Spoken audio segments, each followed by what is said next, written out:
appeared in our heavens for as long as man had the mind to look up. Something frightened me, and I remember running back into the house and saying, "My God, this is for real. This is not a dream." They reflect the light of our knowledge and the dark of our deepest fears. They put this lens over my head. I felt a pain, and it was like there was a needle. We don't know what they are, nor what they want from us. We can only say, they're here.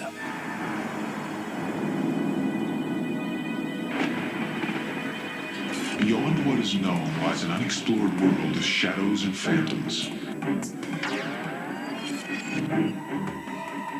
A land that knows no limits of time or space.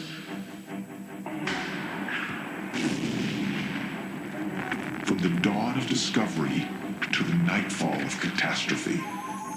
Journey to a universe of the unexplained, the unforeseen, the unbelievable.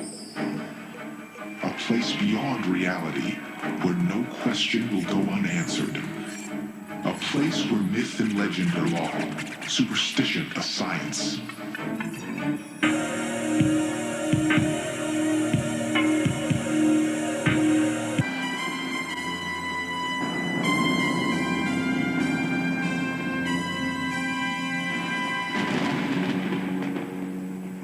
It's time for our journey to begin.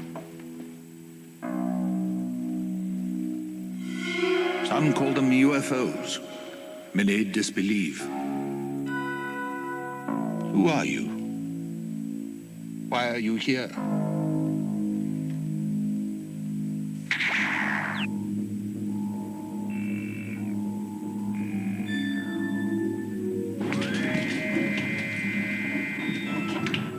They shone more in the sky than the brightness of the sun, and extended to the limits of the four supports of the heavens.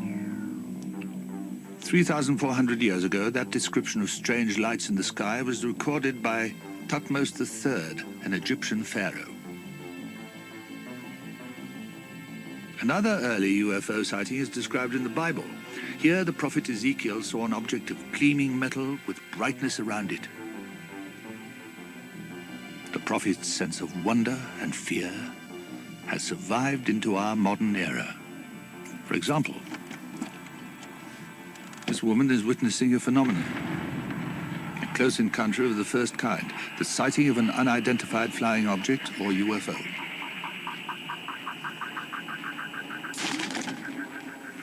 According to a recent poll taken in the United States, half of its population believed that the universe is inhabited by other intelligent life. The rest of the world cannot be far behind. Even more surprising, over 20 million Americans believe they've seen a UFO. 20 million people, just in the United States. When we think about UFOs, we remember the images presented in fiction. The reality, however, is somewhat different. One of the first modern UFO sightings occurred in the late 1890s. Airships were spotted hovering all over the United States, moving through the skies. Dirigibles had not yet been invented, and contemporary newspaper accounts of the time referred to mystic flying lights. What were they? Some say something out of this world. It's interesting to note that in 1896 and 1897 in this country, in the United States, when we had an airship flap, when there were no lighter-than-air craft, that people also misidentified Venus regularly as airships. In the 1930s, in magazines like these, the strange lights first took on an otherworldly identity. Until that time, the lights in the sky had never been associated with outer space, and after 1947, they would rarely be associated with anything else. It was on the afternoon of June 27th, 1947, that Kenneth Arnold, a pilot flying in upstate Washington, reported seeing a group of objects that flew, in his words, like saucers skipping over the water. The age of the flying saucer had arrived, and the world would never be the same. The 5-minute flight is restricted to a 3-foot altitude, since Mulhare is not a licensed pilot, and flying saucers aren't recognized aircraft. A 2-seater ready soon may be the car or chopper of the future. Help wanted, a crew of little green men.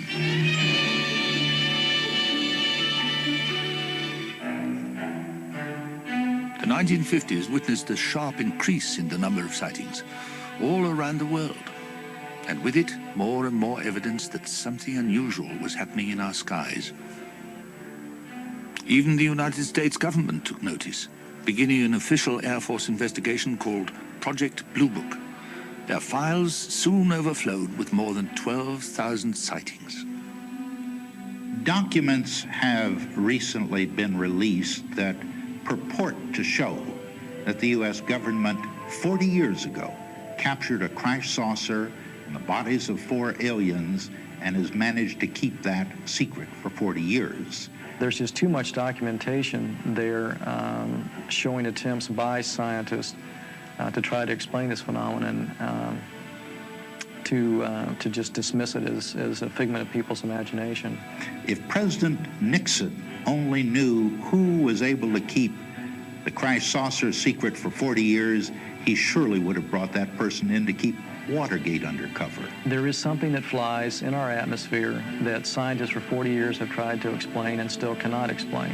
I hope that those who are responsible for producing those counterfeits and trying to con the news media and the American public are promptly brought to justice. But if UFOs are only hoaxes, they are widespread, and they have stayed on the front pages for decades. No one, confirmed skeptic or fervent believer, has been able to say for certain just what they are. And they aren't going away. Arthur C. Clarke once said that any sufficiently advanced technology is indistinguishable from magic. This may hold true for the UFO phenomena as well. The objects that one sees may be completely beyond one's understanding.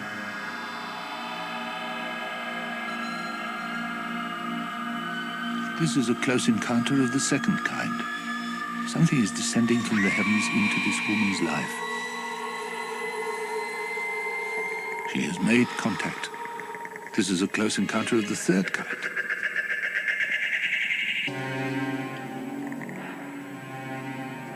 This woman is coming face to face with something beyond her imagination. Her mind is no longer her own. She's about to undergo a terrifying odyssey, unprecedented in human experience.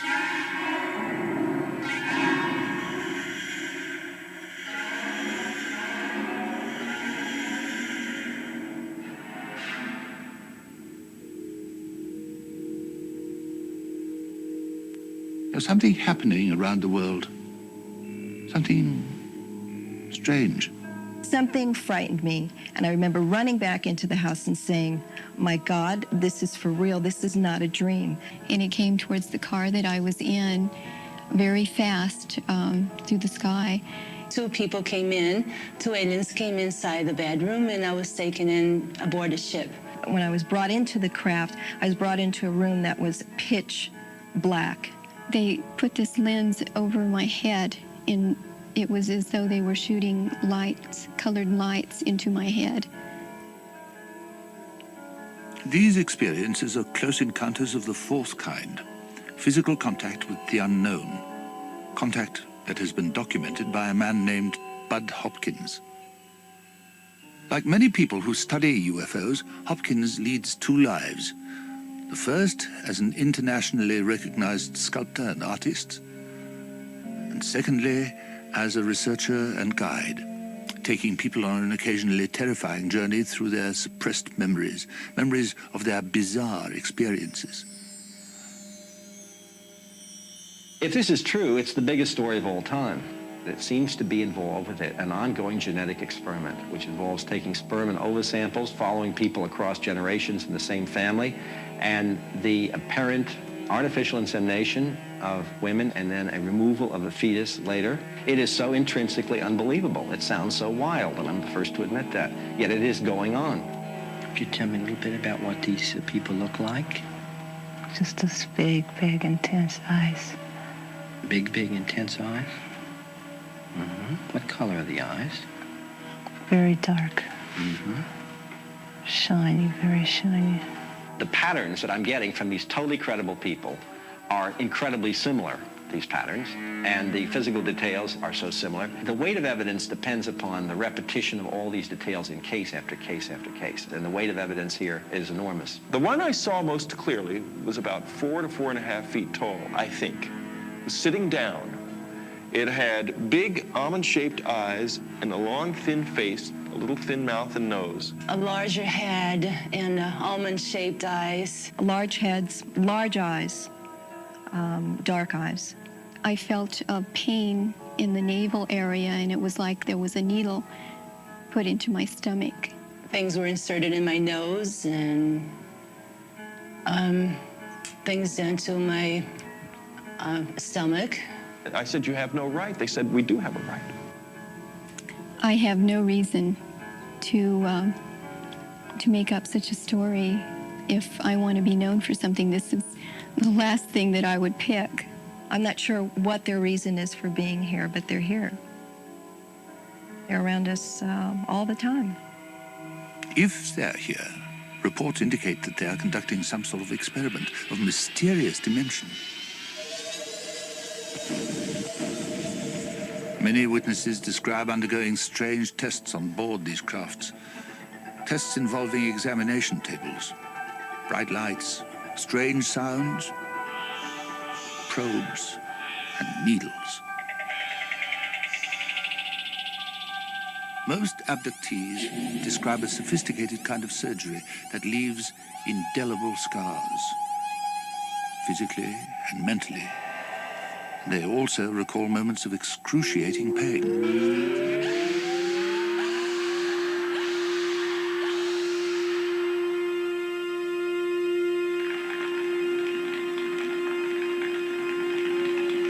And when these strange tests have ended, the abductees are returned to their homes with no conscious memory of their ordeal. But dreams persist, shadow images of stolen time. What these people are describing is fantastic. How can it be that diverse people scattered around the world describe seeing the same thing? Well, there may be one explanation. I think there are a couple of reasons that people perhaps report similar things. One obvious one is that they have either heard or read or had some exposure to prior information somewhere along the line that they may not recall consciously getting early on. And the second thing is that many of these experiences in perception or misperception are based on common symbolic needs that people have and express themselves in similar ways. I think that people may have a need to believe in UFOs because we tend to look for solutions out there, for a guru to lead us to the promised land that is not from our own immediate area, that in some mysterious way the answer to our problems is going to come from out there someplace, not from our own backyard.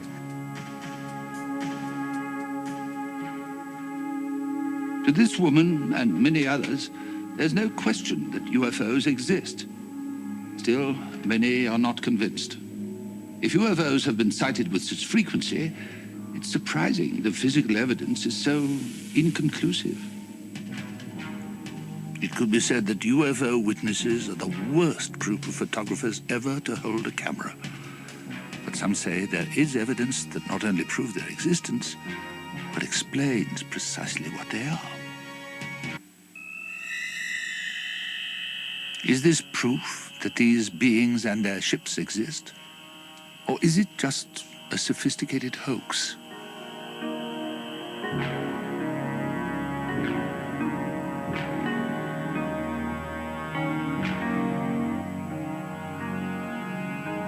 Edward Mulhare is a Swiss caretaker with a 6th grade education and a fantastic story. He claims to have had numerous close encounters with creatures from another star system. And what is more, he claims to have the evidence to back these stories up. These pictures have been analyzed by experts. They have been unable to prove any fraud. Well, Muir claims that in January of 1975, he was contacted telepathically and guided to come into an area of the forest that was outside his village. And there he met with entities from a star cluster called the Pleiades, which is about 500 light years from Earth.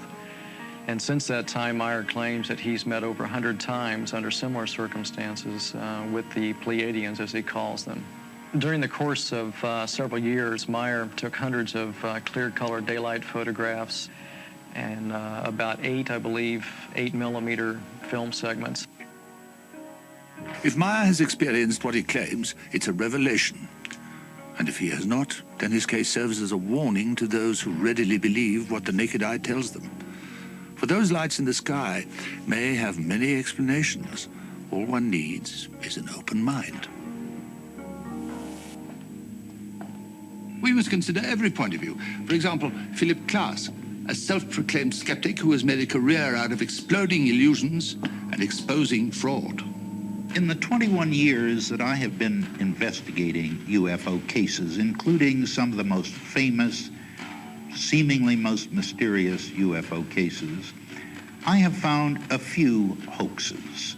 In my opinion, Billy Muir is a not very clever hoaxer. And in fact, one of his movies that I have seen certainly involves using a small model suspended from a string, probably from a bamboo fishing pole. First of all, the UFO community does not, as a rule, subscribe to claims of contact, especially repeated contact, and Muir claims to have had over 100 contacts. I would say that anyone who believes Billy Muir's story probably also believes in Santa Claus and the Tooth Fairy.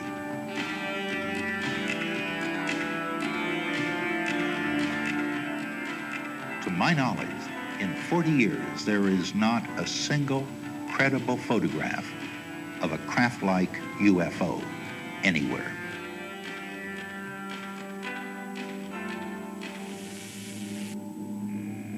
UFOs may not be from outer space.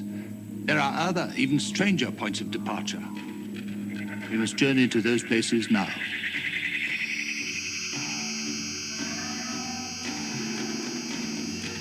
Our first feeling upon looking into the unknown is usually fear.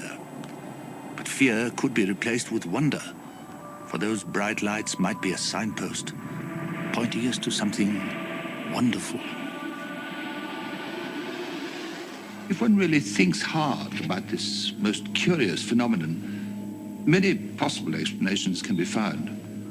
But perhaps the answer can never be understood until our minds are ready. Between fantasy and reality, there may be a middle ground. If these things are actually taking place, I think that the FBI, the Defense Department, the whole U.S. government should be mobilized. But it never occurred, apparently, to some of these authors to report it to the federal authorities. They just like to go out collecting these tales, writing books, and publishing. There's nothing I can say that will convince anybody in so many words. It's like trying to convince someone who's never heard of it that we actually walked on the moon. To me, this is about the life of the soul. It has become the most spiritually enriching and psychologically enlightening experience I can imagine having. Whatever its origin, it is frightening, overwhelming, and in the end, extraordinary and beautiful.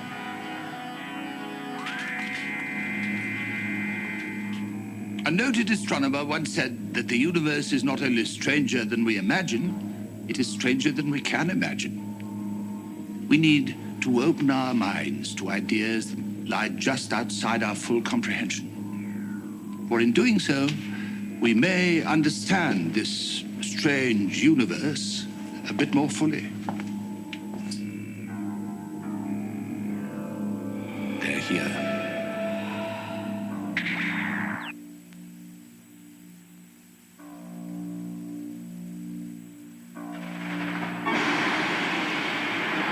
Secrets and Mysteries presents information based in part on theories and opinions, some of which are controversial.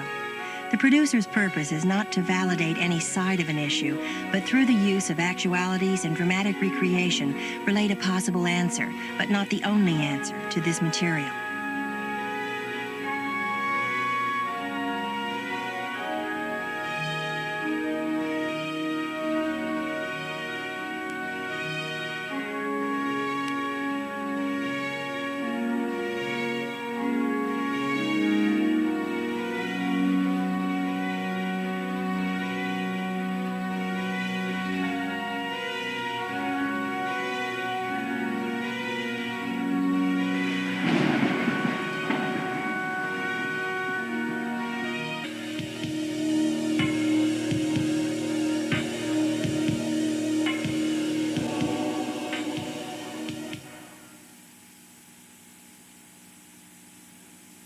According to a recent poll taken in the United States, half of its population believed that the universe is inhabited by other intelligent life. The rest of the world cannot be far behind. The 1950s witnessed a sharp increase in the number of sightings all around the world, and with it, more and more evidence that something unusual was happening in our skies. Even the United States government took notice, beginning an official Air Force investigation called Project Blue Book. Their files soon overflowed with more than 12,000 sightings.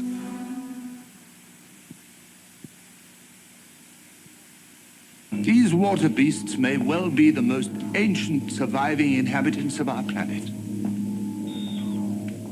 Did I see the monster? I don't know, but I do believe that, you know, I obviously saw some things, and nobody's been able to tell me what I saw. So I think I must have seen the monster.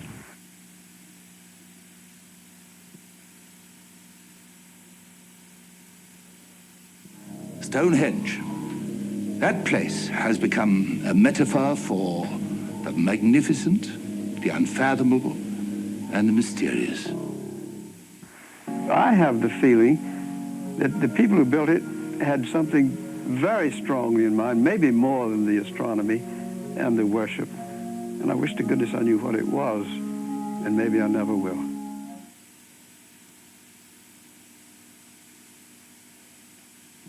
German scientist Werner von Braun is considered to be the architect of America's space program.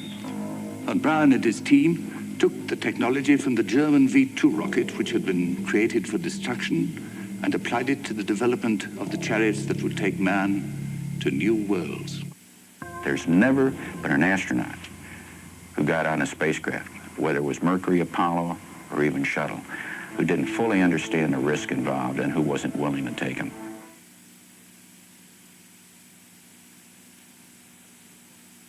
The only voyage of the Titanic was surrounded by bad luck that defies belief. Everything that could go wrong did go wrong. It was as if she was cursed. A curse, some say, began when she was launched. He went up and he came back. He said, it's nothing much. They only struck an iceberg.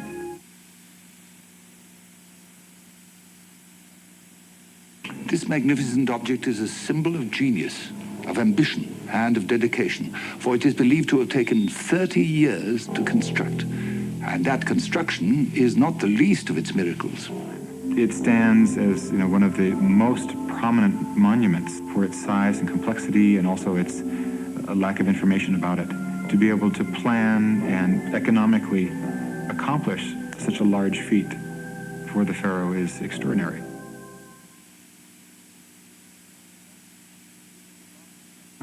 This is the mark of Sasquatch, taken from a set of tracks that covered a 5-mile stretch of dense forest. The depth of each print indicates that whatever made it weighed 800 pounds. 800 pounds. And there's other, more dramatic evidence. On a hot afternoon in October, Roger Patterson and a friend were riding through some woods in northern California. Suddenly their horses shied. They looked ahead and saw something squatting by the creek. As the creature ambled away, Patterson took this film that has been analyzed, debated, and contested ever since.